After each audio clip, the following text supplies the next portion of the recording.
Hello friends, welcome back. I am Vivek Singhal from tradingwithvivek.com।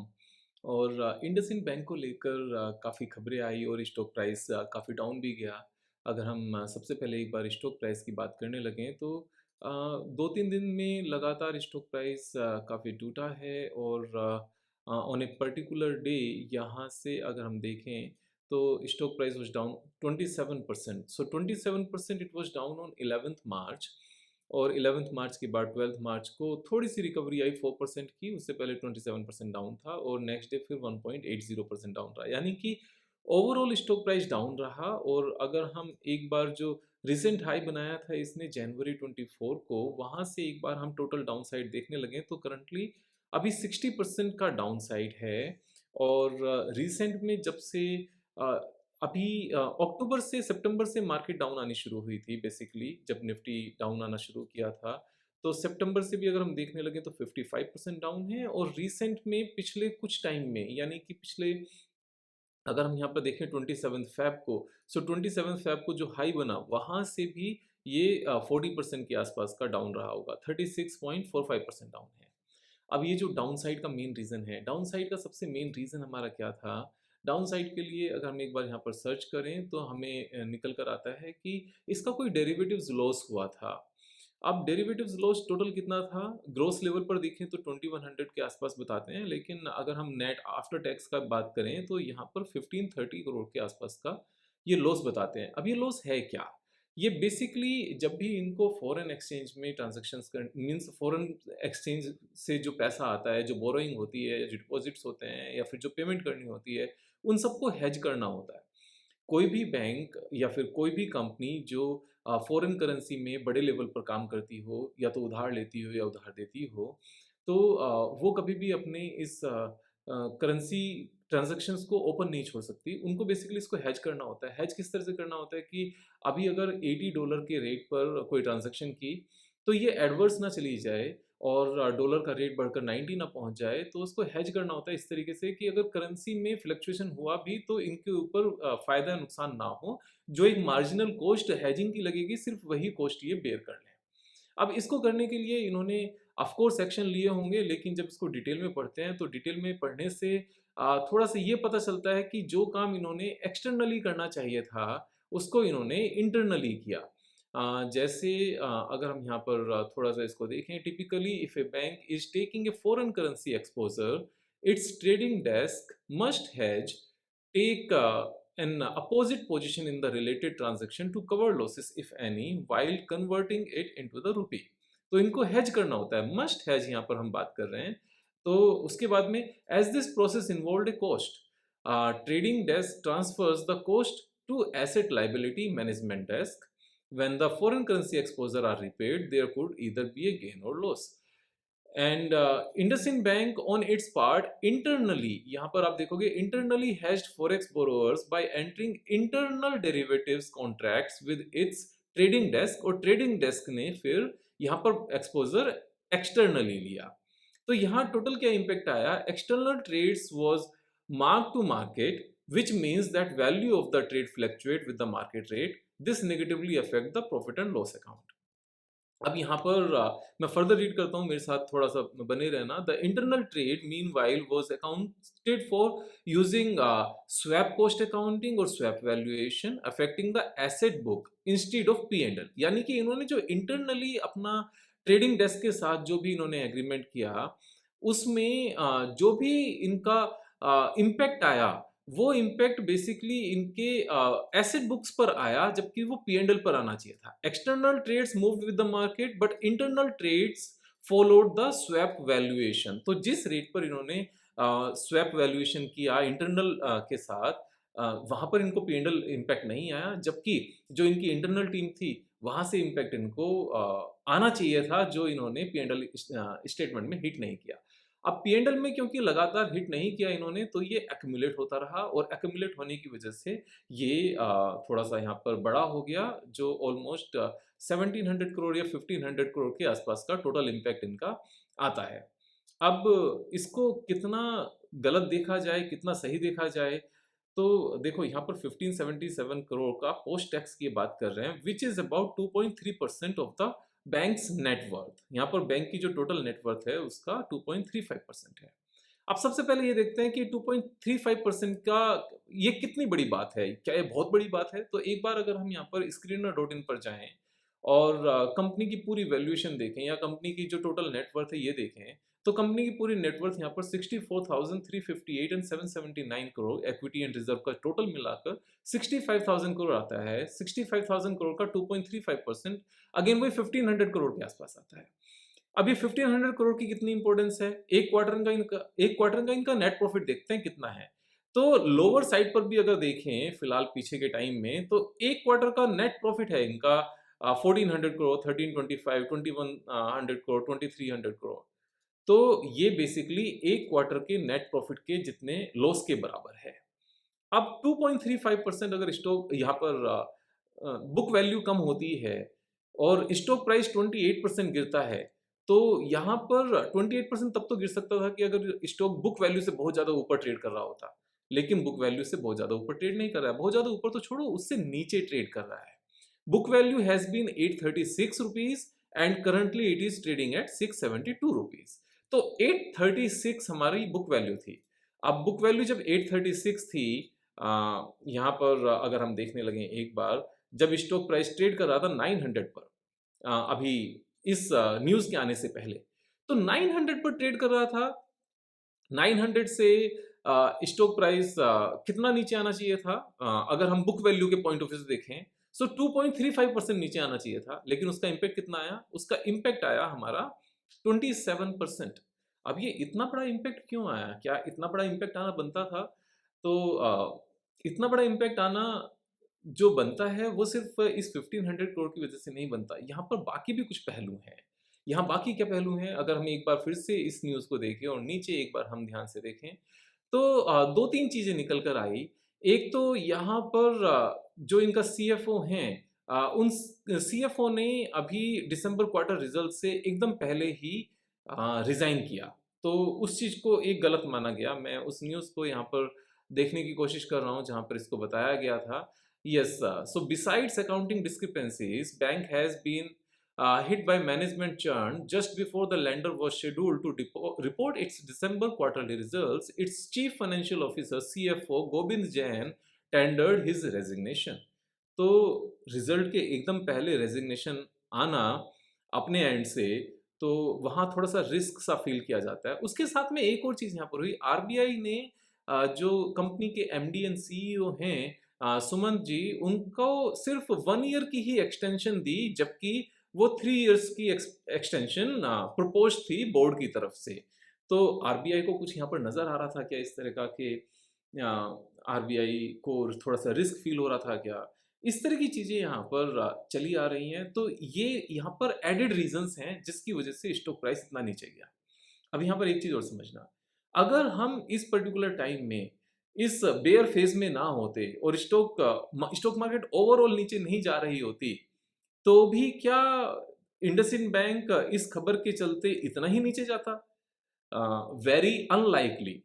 उस situation में शायद इतना नीचे नहीं जाता। उसका रीज़न क्या है? उसका रीज़न है, हर किसी को पता है कि ये एक अकाउंटिंग गैप है और अकाउंटिंग गैप होना देखो वैसे अच्छी बात नहीं है, लेकिन है तो अकाउंटिंग गैप। इसको फ्रॉड कहना बहुत मुश्किल है, इसको फ्रॉड नहीं कहना चाहिए। उसका रीज़न क्या है फ्रॉड क्यों नहीं कहना चाहिए? सबसे पहली बात तो जब मैं ये सारी बातें कर रहा हूँ तो मैं रिकमेंड नहीं कर रहा हूँ आपको ये कि आप ये स्टॉक बाय करो। मैं आपको चीज़ों को फैक्चुअली समझाने की कोशिश कर रहा हूँ कि इस चीज़ को कैसे समझा जाए। ना तो मैंने इसके ऊपर कभी रिसर्च रिपोर्ट बनाई है और ना ही मैंने किसी भी वीडियो में बोला है कि इस स्टॉक को लो, और ना ही अभी भी बोल रहा हूँ मैं। तो इसको फ्रॉड इसलिए नहीं कहना चाहिए क्योंकि किसी भी एम्प्लॉयी ने यहाँ पर पैसे बैंक से निकाल कर ये सारे ट्रांज़ैक्शन करके पर्सनल बेनिफिट नहीं लिया। आप इस बात को ध्यान से समझो। यहाँ पर कोई भी बेनिफिटेड नहीं हुआ है इस चीज़ से। किसी भी एम्प्लॉयी के पास पैसे नहीं गए, किसी भी बाहर किसी थर्ड पार्टी को पैसे नहीं गए। कंपनी की मैनेजमेंट ने या ओनर ने यहाँ से पैसा निकाल कर कहीं बाहर नहीं भेज दिया। तो क्योंकि ये बात मैं इसलिए यहाँ पर बताने की कोशिश कर रहा हूँ क्योंकि बहुत सारे लोग इसको ये कह रहे हैं कि ये दूसरा येस बैंक तो नहीं है, ये तीसरा येस बैंक तो नहीं है, चौथा येस बैंक तो नहीं है। येस बैंक में भी इसी तरह की चीज़ें थी। येस बैंक में पैसों को बाहर भेजा गया था इल्लीगल तरीके से। यहाँ पर प्रोमोटर सीधे-सीधे स्कैम में इन्वॉल्व थे, फ्रॉड में इन्वॉल्व थे।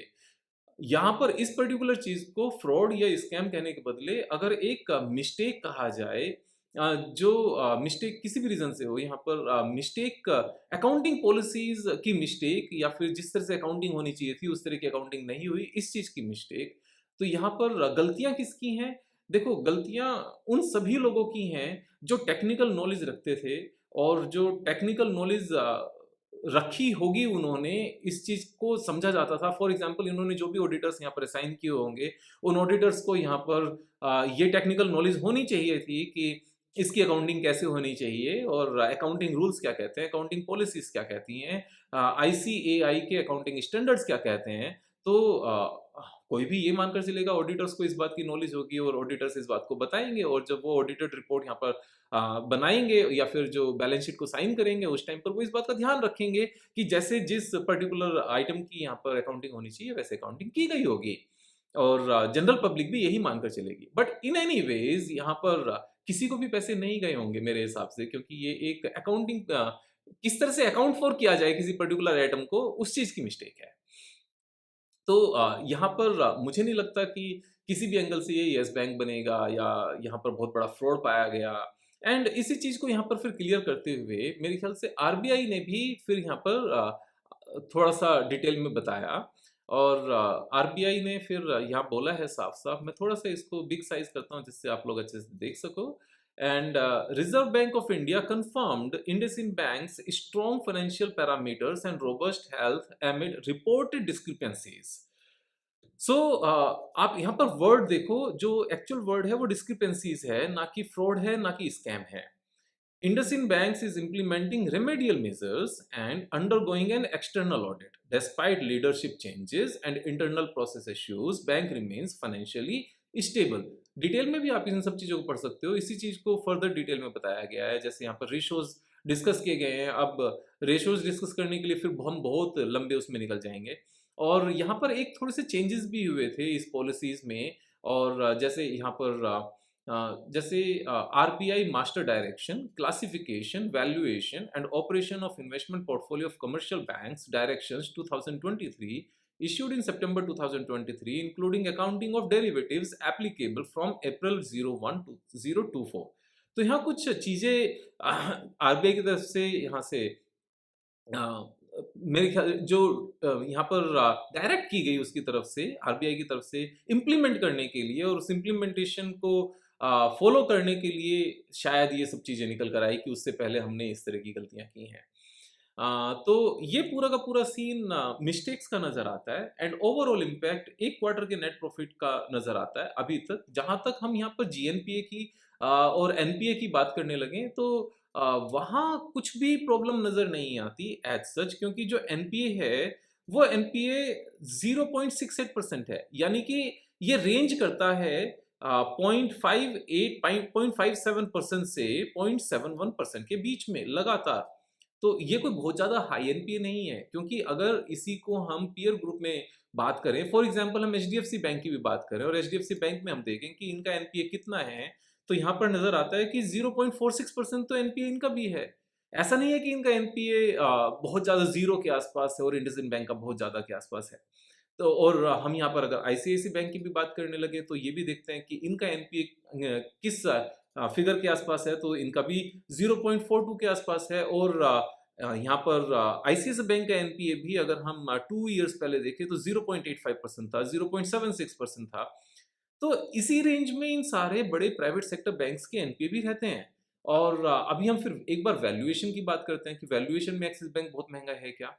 तो अगर पी रेशो की बात करने लगे, ये सबसे लोएस्ट रेट पर है, 7.25 का पी रेशो है। आरओसीई की बात करने लगे तो आरओसीई इनकी हाईएस्ट है। अगर आप ध्यान से देखोगे, आरओसीई एचडीएफसी बैंक से ज़्यादा है, आईसीआईसी बैंक से ज़्यादा है, कोटक महिंद्रा बैंक से ज़्यादा है और एक्सिस बैंक, आईडीबीआई बैंक और यस बैंक, इन सबसे इसकी आरओसी ज़्यादा है। आरओई इनकी यहाँ पर कोटक महिंद्रा बैंक से ज़्यादा है, आईडीबीआई बैंक से ज़्यादा है और बाकी 3 बैंकों से यहाँ पर कम है। अब बात करते हैं कि यहाँ डीआईआई और एफआईआई का कितना पैसा लगा हुआ है। तो अगर हम देखें तो यहाँ जनरल पब्लिक का पैसा कितना है? 16.16% है। इतना ही एचडीएफसी बैंक का है और 13%, 12.83% यहाँ पर कोटक महिंद्रा बैंक का है।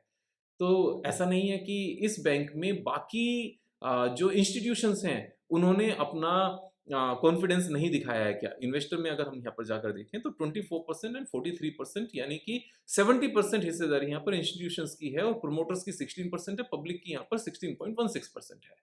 तो सारे ही पैरामीटर्स यहाँ पर ठीक नज़र आते हैं। वैल्यूएशन की बात करें तो 7.25 सबसे कम है, बुक वैल्यू से नीचे है और प्रॉफिटेबिलिटी की बात करें कि पास्ट में परफॉर्मेंस अच्छी रही है क्या? तो रेवेन्यू 7,000 करोड़ से इंक्रीज़ होकर 50,000 करोड़ पहुँच गई, यानी कि 7 टाइम्स हुई है और अगर हम यहाँ पर नेट प्रॉफिट की बात करने लगें, तो नेट प्रॉफिट 1,000 करोड़ से इंक्रीज़ होकर 9,000 करोड़ तक पहुँचा था, जो टीटीएम में अभी 7,000 यानी कि ये भी 7 टाइम्स हो गया है अभी भी।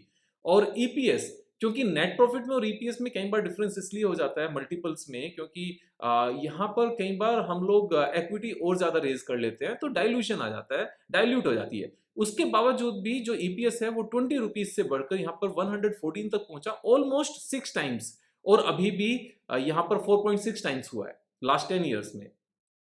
सो अगर हम ओवरऑल देखें तो हमें इस बात को समझने की ज़रूरत होगी कि क्या इतनी बड़ी गिरावट के बाद एकदम से स्टॉक को बेचा जाए? देखो, शॉर्ट टर्म में कोई भी स्टॉक कभी भी जितना मर्ज़ी ऊपर जा सकता है, जितना मर्ज़ी नीचे जा सकता है। बेकार चीज़ें होने के बाद भी ऊपर जा सकता है और अच्छी चीज़ें होने के बाद भी नीचे जा सकता है, और बेकार चीज़ होने के बाद में और नीचे जा सकता है और अच्छी चीज़ होने के बाद में और ऊपर जा सकता है। यहाँ मेरा पर्पज़ आपको इस वीडियो के थ्रू ये बिल्कुल भी बताना नहीं है कि आपको होल्ड करना चाहिए या आपको सेल कर देना चाहिए या आपको बाय करना चाहिए। This is not my purpose. My purpose is कि जनरल लैंग्वेज में मैं आपको इस पूरे सिनेरियो को समझा पाऊँ। बैंक की जो सिचुएशन मुझे नज़र आती है, मैं उसको आपके सामने रख पाऊँ, और शायद यही चीज़ आप मुझसे एक्सपेक्ट भी करते हो।